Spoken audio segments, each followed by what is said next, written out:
नमस्कार दोस्तों, स्वागत है आपका अपने YouTube channel history of the palace में। मैं हूं मयूर रावल और मेरे साथ में जो सहयोग करने वाले हैं तरुण रावल।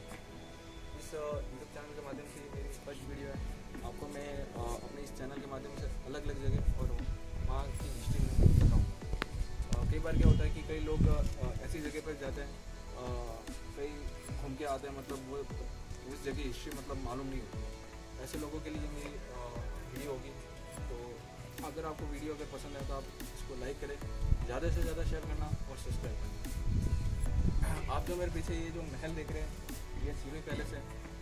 सिरोही जो राजस्थान के दक्षिण भाग में स्थित है, जो मारवाड़ क्षेत्र में आता है। मारवाड़ जो जोधपुर संभाग में है, जोधपुर संभाग के जितने भी जिले हैं उस मारवाड़ कहा जाता है।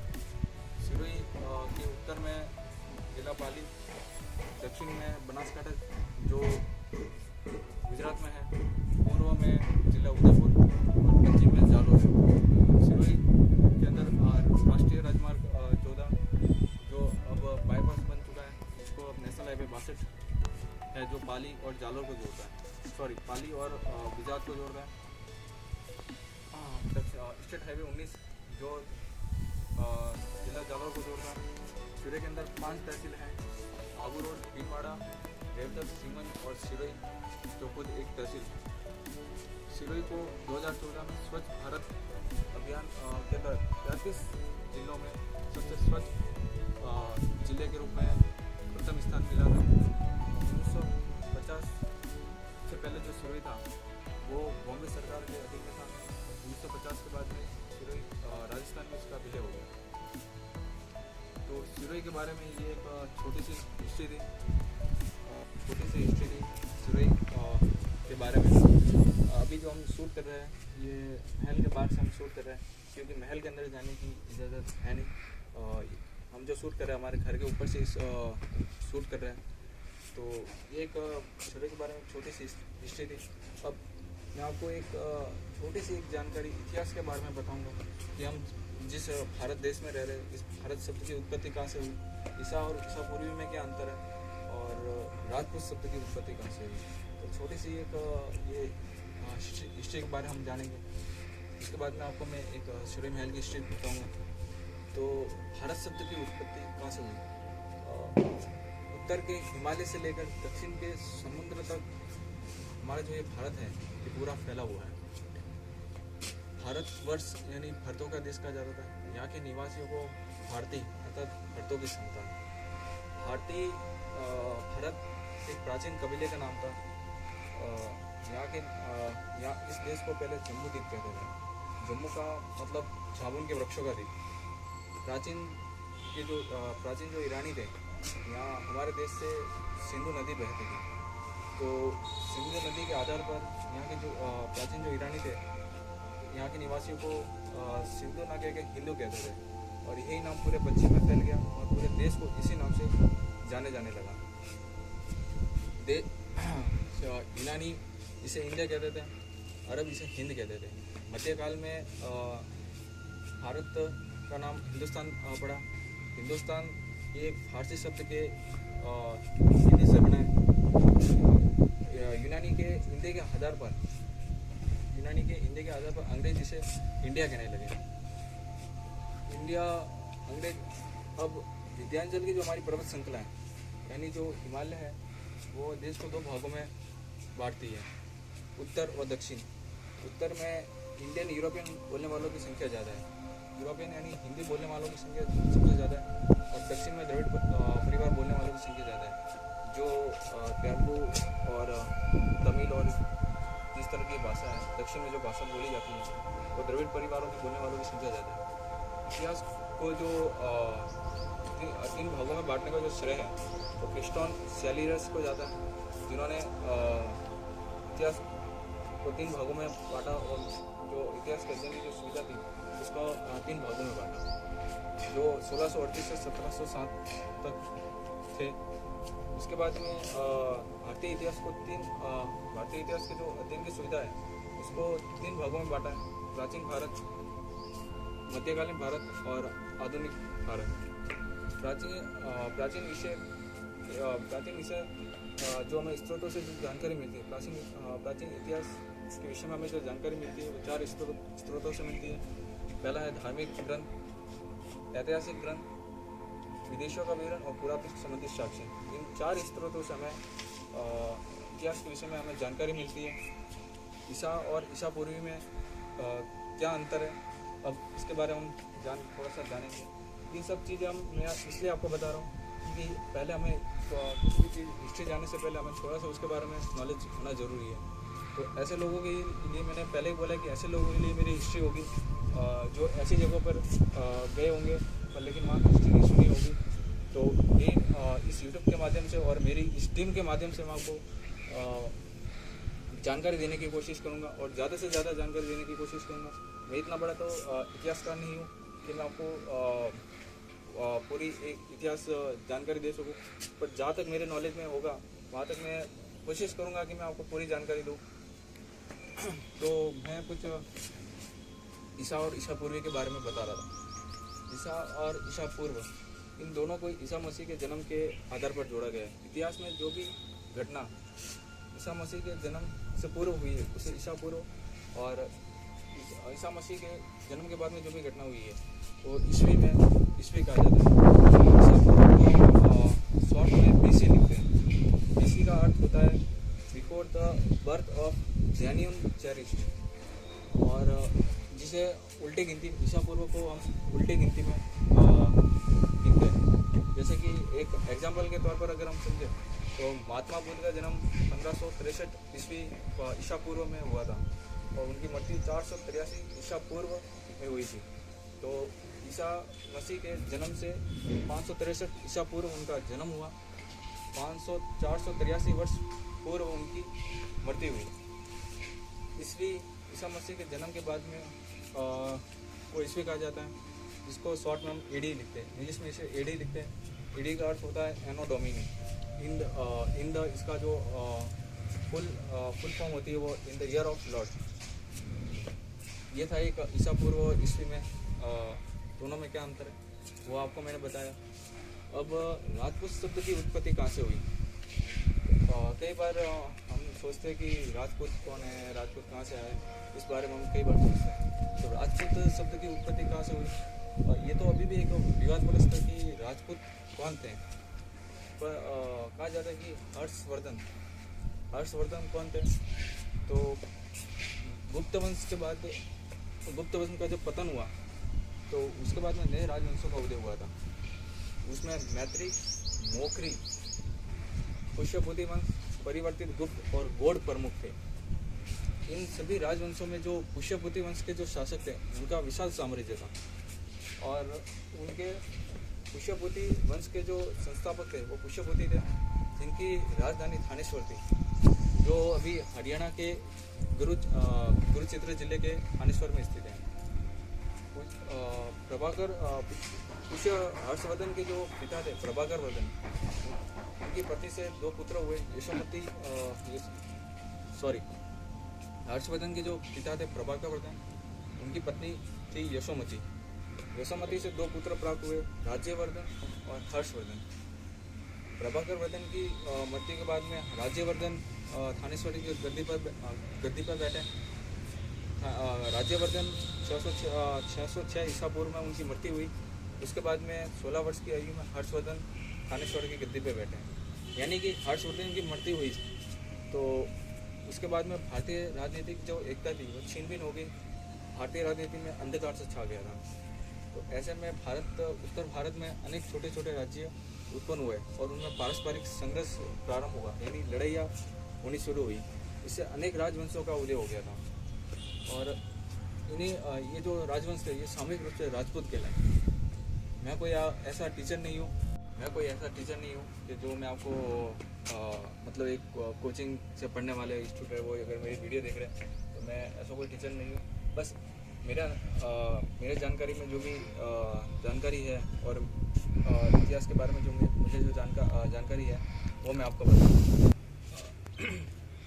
राजपूत शब्द राजपूत की उत्पत्ति कहाँ से हुई ये बता रहा था।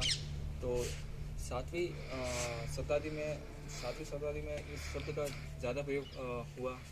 7वीं शताब्दी में सर्वप्रथम में ये राजपूत शब्द का प्रयोग मिलता है। राजपूत ये जो है यानी राजा का पुत्र, संस्कृत शब्द का ये विकृत शब्द है, राजा का पुत्र।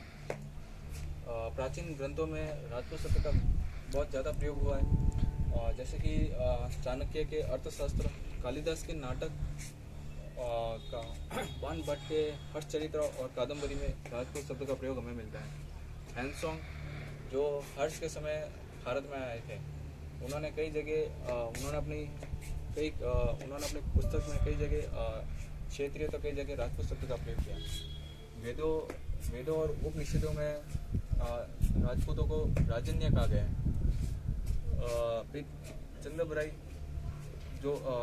चंद्रबराई कौन थे? तो पृथ्वीराज तृतीय, जिनका मोहम्मद गौरी के साथ में तराइन का युद्ध हुआ था, पृथ्वीराज तृतीय के दरबार में वो राजकवि थे। तो उनकी जो प्रसिद्ध कृति थी पृथ्वीराज रासो, जो कि एक काव्यात्मक थी, उसमें उन्होंने राजपूत शब्द को किसी जाति विशेष के लिए प्रयोग न कर योद्धा और क्षेत्रीय राजकुमारों के लिए किया।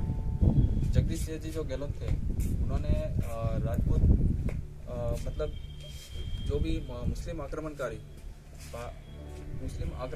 के आने से पहले जो राजपूत थे वो क्षेत्रीय कहलाते हैं। जगदीश सिंह जी गहलोत के अनुसार मतलब कहा गया है कि जो भी मुस्लिम आक्रमणकारी थे वो भारत में आने से पहले जो भी राजपूत थे वो क्षेत्रीय कहलाते थे। उसके बाद में उनका बल टूट गया और वे सामंत व नरेश हो गए और मुस्लिम राजा उनको राजपूत कह के पुकारते थे। तो मुसलमानों के समय शासकों के समय राजपूत शब्द का प्रयोग ज़्यादा हुआ। 10वीं और 11वीं शताब्दी में राजपूत शब्द का विशेष महत्व बढ़ गया। राजपूत शब्द की जो उत्पत्ति वो अग्निकुंड से भी बताई जाती है। चंद्रबराई की जो मैंने भी आपको बताया कि चंद्रबराई की जो कृति थी पृथ्वीराज रासो, उसमें अग्निकुंड से भी राजपूत शब्द की उत्पत्ति बताई जाती है। यानी आबू पर्वत जो अभी फिलहाल में माउंट आबू कहा जाता है, आबू पर्वत पर जो निवास करने वाले यानी माउंट आबू पे जो निवास करने वाले जो ऋषि थे, विश्वामित्र, गौतम, अगस्त्य और अन्य ऋषि, वो धार्मिक अनुष्ठान कर रहे थे। यानी वो एक धार्मिक अनुष्ठान कर रहे थे। तो उस समय दैत्य थे, वो दैत्य यानी अगर हम सिंपल भाषा में कहते हो राक्षस, जो आप टीवी में देखते हो राक्षस श्री कृष्ण लीला में आता है, रामायण में जो आते थे, महाभारत में तो शायद देखा नहीं मैंने, पर रामायण में जो राक्षस थे वो दैत्य, वो मतलब राक्षस को दैत्य भी कहा जाता है। तो वो दैत्य थे, वो मांस, हड्डी, मल मूत्र डालकर उस यज्ञ को अपवित्र कर देते थे। तो उन दैत्यों का नाश करने के लिए इन ऋषियों ने 3 योद्धाओं को उत्पन्न किया। ये योद्धा चालुक्य, प्रतिया और परमार कहलाए। पर ये तीनों ही योद्धा थे, ये इन ऋषियों की जो रक्षा करने में असमर्थ थे। तो ऐसे में एक विशिष्ट ने एक चौथा योद्धा उत्पन्न किया। विशिष्ट जो ऋषि थे उन्होंने एक चौथा योद्धा उत्पन्न किया जो हथियारों से सुसज्जित और हट्टा कट्टा था, जो चौहान कहलाया। चौहान था, इसने अपनी आशापुरी माँ को अपनी कुल देवी माना और इन दैत्यों का नाश किया। यहाँ से राजपूत शब्द का जन्म हुआ। यानी पृथ्वीराज जो चंद्रबराई की जो पृथ्वीराज रासो थी, उसमें अंत में चौहान ने इन दैत्यों का नाश किया और वहाँ से राजपूत शब्द का जन्म माना गया। अब विदेशों से राजपूत शब्द की उत्पत्ति। विदेशों में अगर हम दो लेखक थे, कर्नल टॉड और स्मिथ, इन्होंने राजपूत शब्द दोनों ने अलग अलग धारणा दी है राजपूत शब्द की।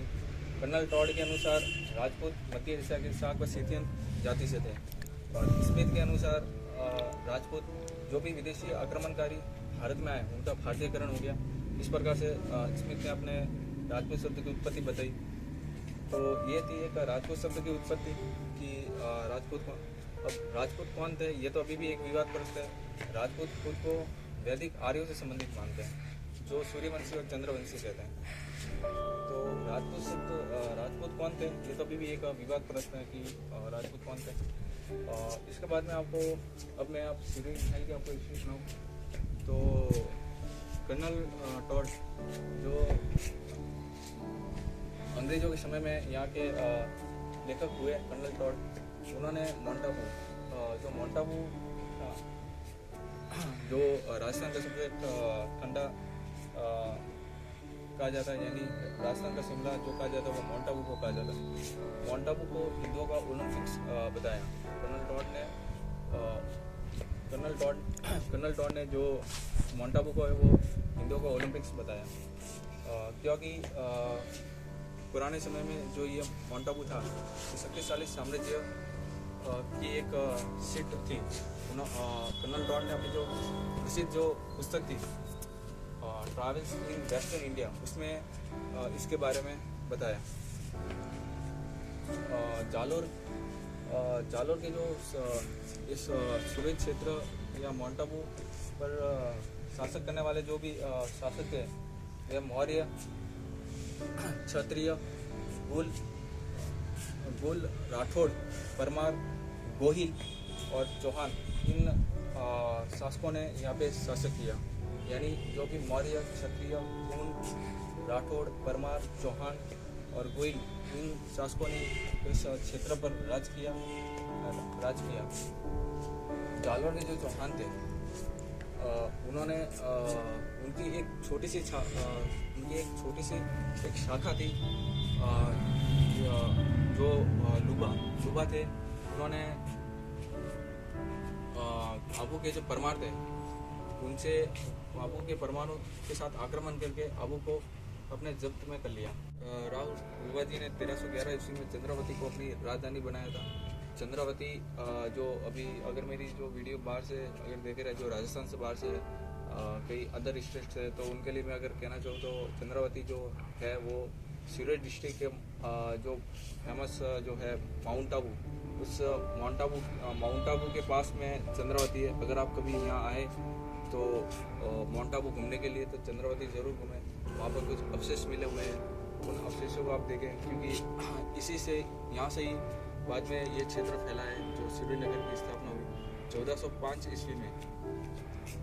जो राव श्रीबान थे, राव श्रीबान को कई जगह राव शोभा भी कहा गया है, जो लुबा के छठे वंश के राजा थे। राव लुबा जी को कई जगह राव देवराज भी बताया गया है।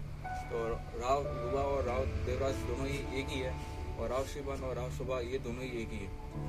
आप जो मेरे पीछे ये जो पहाड़ी देख रहे हैं, ये है सिरवाना की पहाड़ी है। सिरवाना पहाड़ी की पूरी ढलान पर 1405 ईस्वी में इस सिरवाना पहाड़ी की पूरी ढलान पर मेरे हिसाब से अगर मैं देखने जो मेरे हिसाब से अगर जो पास में जो सानेश्वर जी का मंदिर है उधर ही शिवपुरी नगर की स्थापना की होगी। पर मैं इतना पक्का यकीन के साथ तो नहीं कह सकता, पर हो सकता है कि उधर शिवपुरी नगर की स्थापना की हो, क्योंकि अभी पूरी ढलान इसके बारे में सही से जानकारी नहीं मिल पाई है मुझे। पर इतना बताया गया कि सिरवाना की जो पूरी ढलान पर 1405 ईस्वी में राव शिवबान जी ने शिवपुरी नगर की स्थापना की थी, और इसी शिवपुरी के बाद में इसका नाम सिरोही पड़ा। सिरोही जो नाम है वो सिरवाना की पहाड़ियों से पड़ा है। दूसरा सिरोही का जो अर्थ होता है वो अगर हम संधि करें तो सर प्लस ओई होता है। सर प्लस ओई यानी इसका जो अर्थ निकलता है तो एक राजपूत अपने आत्मसम्मान के लिए कुछ भी कर सकता है। दूसरा आत्मसम्मान सबसे महत्वपूर्ण है, भले ही सिर अलग हो जाए। सिरोही के जो राजा थे वो अपनी लोकप्रिय और प्रसिद्ध तलवार के लिए फेमस थे। सिरोही की जो तलवार है ये बहुत ही फेमस तलवार है, राजस्थान में तो प्रसिद्ध है ही, और बाहर भी स्टेट में राजस्थान जो सिरोही की हमारी जो तलवार है ये बहुत ही प्रसिद्ध तलवार है। अगर आप यहाँ कभी आए तो सिरोही की तलवार खरीद के जाए, क्योंकि यहाँ की तलवारें आप देखेंगे तो बहुत ही फेमस तलवार है। इसके पीछे भी एक रीज़न था, वो रीज़न में आपको कभी मौका मिला तो मैं ये भी इसका भी रीज़न एक बताऊंगा। तो मैं बता रहा था कि 1405 ईस्वी में सिरवाना की जो पूर्वी ढलान है यहाँ पे शेख खान जी ने शिवपुरी नगर की स्थापना की थी। 1405 के बाद में उनके जो पुत्र थे राव सासमल जी, जिन्होंने 1425 ईस्वी में शिवपुरी से 2 किलोमीटर दूर इस सिरोही महल की जो नींव रखी वो राव सासमल जी ने रखी, जो 1425 ईस्वी के दिन वैशाख सुदी द्वितीय के दिन उन्होंने इस सिरोही महल की नींव रखी। सासमल जी ने यहाँ की जो सिरोही किले की नींव रखी। उनके बाद में उनके जो उत्तराधिकारी थे वो तो उसके बाद में जो उत्तराधिकारी थे वो तो मुझे मालूम नहीं, पर इतना जरूर मालूम है कि महाराणा प्रताप के टाइम में राव सुल्तान यहाँ के राजा थे। उसके बाद में और भी अन्य राजा हुए जिनका मैं क्रम वाइज तो इतना नहीं बता सकता, पर तो इस प्रकार ये सिरोही की जो हिस्ट्री थी जो मैंने आपको सुनाई। और भी अगर इसके बारे में जानकारी मिली तो मैं आपको सुनाऊंगा। मैं जो ये शूट कर रहा हूँ मैंने आपको पहले बताया कि मैं अपने घर पे ऊपर से इसको शूट कर रहा हूँ क्योंकि अंदर जाने की इजाज़त नहीं है। अगर मुझे कभी अंदर जाने की इजाज़त मिली तो मैं आपको अंदर से भी इसका पूरा व्यू बताऊंगा और सारी चीज़ें मैं आपको अंदर जाके मैं कवर करूंगा। इसी के साथ में मेरी वीडियो यही समाप्त होती है। अगर मेरी वीडियो आपको पसंद आए तो इसको लाइक करें, ज़्यादा से ज़्यादा शेयर करें और सब्सक्राइब करें। धन्यवाद।